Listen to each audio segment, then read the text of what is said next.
ಗೋವಿಂದರಾಜು ಮತ್ತು ಅವ್ರ ಕುಟುಂಬ ಸ್ನೇಹಿತರೆಲ್ಲ ನನ್ನ ಮೊದಲಿಂದ ಪರಿಚಯಿಸಿದ್ರು.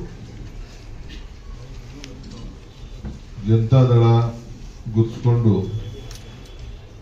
ಜನತಾದಳ ಸಂಘಟನೆ ಮಾಡಬೇಕು ಅಂತೇಳಿ ಹೊರಟು ಅಭ್ಯರ್ಥಿ ಕೂಡ ಆಗಿದ್ರು.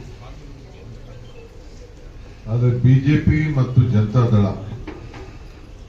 ಮಾಡಿಕೊಳ್ತಾ ಇರುವಂತ ಐಕ್ಯತೆ, ಹೊಂದಾಣಿಕೆ, ಅದನ್ನ ಬೇಡ ಅಂತ ಹೇಳಿ ನಾವು ಬಿಜೆಪಿ ಜೊತೆ ಅಂಡರ್ಸ್ಟ್ಯಾಂಡಿಂಗ್ ಹೋಗಕ್ಕಾಗಲ್ಲ.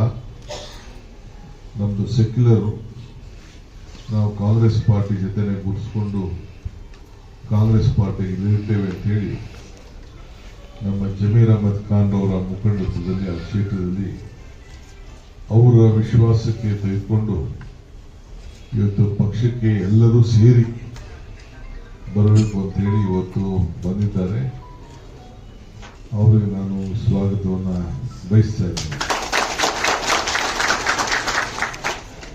ಕುಮಾರಸ್ವಾಮಿ ಅವರ ಧೋರಣೆ ಬಿಜೆಪಿ ಜೊತೆ ಬಹುಶಃ ಸದ್ಯದಲ್ಲೇ ಮರ್ಜ್ ಆಗ್ಬೋದು ಅಂತ ಕಾಣ್ತದೆ. ಮರ್ಜ್ ಆದ್ರೆ ನಮಗೂ ಒಳ್ಳೇದೇ, ನೇರವಾಗಿ ಎರಡು ಪಾರ್ಟಿ ಜೊತೆ ನಾವು ಫೈಟ್ ಮಾಡ್ಬೋದು. ಆಟಕ್ಕೆ 3 ಪಾರ್ಟಿ, ಲೆಕ್ಕಕ್ಕೆ 2 ಪಾರ್ಟಿ, ಆ ಥರ ಇರದೆ ಎಷ್ಟು ಜಲ್ದಿ ಅವರು ಮನಸ್ಸು ಮಾಡ್ಕೊಳ್ತಾರೋ ಅಷ್ಟು ಜಲ್ದಿ ನಮ್ಮ ಪಕ್ಷಕ್ಕೆ ಒಳ್ಳೇದು ಅಂತ ನಾನು ಭಾವಿಸ್ಕೊಂಡಿದ್ದೇನೆ.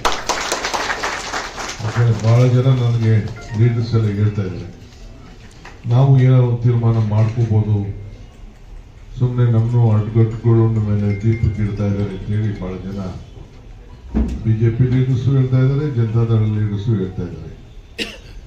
ಏಕೆಂದ್ರೆ ಅನೇಕ ಕ್ಷೇತ್ರಗಳಲ್ಲಿ ಅಲ್ಲೂ ಕೂಡ ಬಹಳ ದೊಡ್ಡ ಗೊಂದಲಗಳಿವೆ. ನಮ್ಮ ಭವಿಷ್ಯ ಏನು ಲಾಸ್ಟ್ ಮೂಮೆಂಟ್ವರೆಗೂ ಈಗ ನಾವೇನಾದ್ರು ತೀರ್ಮಾನ ಮಾಡ್ಕೊಬಿಡ್ತೀವಿ, ಈಗ ಹಂಗೋ ಏನೋ ನಮ್ಮ ಭವಿಷ್ಯ ನಿರ್ಮಾಣ ಮಾಡ್ತೀವಿ ಅಂತೇಳಿ ಕೆಲವೆಲ್ಲ ಚಿಂತೆ ಇದೆ. ಇವತ್ತು ಏನು ಬೆಂಗಳೂರು ನಗರದಲ್ಲಿ ಎಲೆಕ್ಷನ್ಸ್ ಬರ್ತಾ ಇದೆ, ಆದಷ್ಟು ಶೀಘ್ರದಲ್ಲೇ ಕೋರ್ಟಲ್ಲೂ ಕೆಲವೆಲ್ಲ ಹೋಗಿದ್ರು.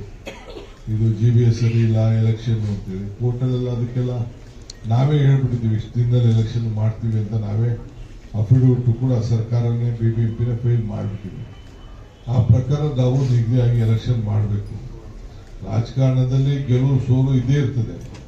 ನಾವು ಗೆಲ್ತೀವೋ ಸೋಲ್ತೀವಿ ಅಂತ ಮಾಡ್ತಾ ಇಲ್ಲ. ನಾನು ಇಲ್ಲೇ ಹೇಳ್ತಾ ಇದ್ದೀನಿ, ಮತ್ತೆ ಇಡೀ ರಾಜ್ಯದಲ್ಲಿ ನಮ್ಮ ಸ್ಥಳೀಯ ಸಂಸ್ಥೆ ಎಲೆಕ್ಷನ್ಸ್ಗಳನ್ನ ಈ ವರ್ಷ ಚುನಾವಣಾ ವರ್ಷ ಅಂತಾನೆ ನಾವು ಸ್ಥಳೀಯ ಸಂಸ್ಥೆಗಳಿಗೆ ಎಲೆಕ್ಷನ್ ಮಾಡಬೇಕು ಎಂದು ನಮ್ಮ ಸರ್ಕಾರದ ಚಿಂತನೆ.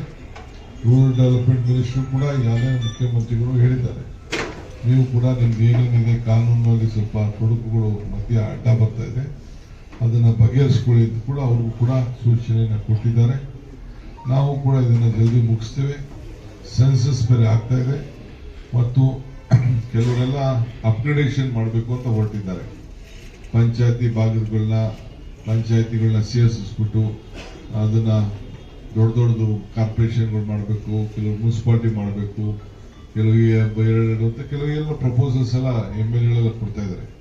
ಮುಖ್ಯಮಂತ್ರಿಗಳು ಕೂಡ ಎಲ್ಲರಿಗೂ ಟೈಮ್ ಬಾರ್ ಆಗ್ತಾ ಇದೆ ಆಗಿದೆ. ಯಾಕೆಂದ್ರೆ ಸೆಂಟ್ರಲ್ ಗೌರ್ಮೆಂಟ್ ಅವರು ಸೆನ್ಸಸ್ ಅನ್ನ ಪ್ರಾರಂಭ ಮಾಡ್ತಾ ಇದ್ದಾರೆ.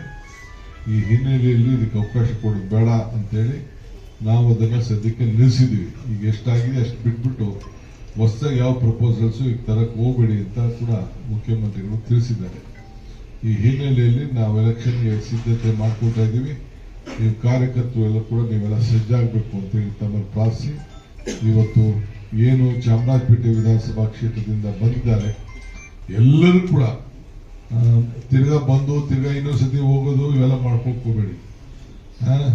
ಎಲ್ಲರೂ ಈ ಕಾಂಗ್ರೆಸ್ ಬಾವುಟ ಹಾಕೋಕ್ಕಾಗುದಿಲ್ಲ, ಗೊತ್ತಾಯ್ತಾ? ಸುಮ್ಮನೆ ಅವರ ದಳ ಅಂತಂದ್ರೆ ಪಾಪ ಅವ್ರದ್ದೆಲ್ಲ ಪರ್ಸನಲ್ ಪ್ರಾಪರ್ಟಿ ಟೈಪ್ ಇದೆ. ಪಾರ್ಟಿ ಪೊಲಿಟಿಕಲ್ ಪಾರ್ಟಿ ಅಂತಲ್ಲ, ಒಂದು ಸಿದ್ಧಾಂತ ಇಲ್ಲ, ಒಂದು ನೀತಿ ಇಲ್ಲ. ಅದಕ್ಕೆ ಅದ್ರ ಬಗ್ಗೆ ಇನ್ನು ಚರ್ಚೆ ಮಾಡೋದು ಬೇಡ. ದಯವಿಟ್ಟು ನೀವೆಲ್ಲ ಸೇರಿ ಬಂದ ಮೇಲೆ ಒಗ್ಗಟ್ಟಾಗಿ ಪಕ್ಷದಲ್ಲಿ ಹಳಬರು ಹೊಸಬರು ಅನ್ನೋ ರೀತಿಯಲ್ಲಿ ಅಲ್ಲದೆ ಒಟ್ಟುವಾಗಿ ದುಡಿಯುವಂಥ ಕೆಲಸ ಪಕ್ಷಕ್ಕೋಸ್ಕರ ಮಾಡಿಕೊಂಡು ಜನರ ಸೇವೆ ಮಾಡ್ಕೊಂಡು ಹೋಗಿ ಒಳ್ಳೆ ಸರ್ಕಾರ, ನಿಮ್ಮ ಸರ್ಕಾರ ಆಡಳಿತದಲ್ಲಿದೆ, ಇದನ್ನು ತಾವೆಲ್ಲ ಉಪಯೋಗಿಸ್ಕೊಡಿ ಅಂತ ಹೇಳಿ ತಮ್ಮ ಪ್ರಾರ್ಥಿಸಿ ನನ್ನ ಮಾತನ್ನ ಮುಗಿಸ್ತೇನೆ. ಸ್ವಾಗತವನ್ನು ಬಯಸ್ತೇನೆ.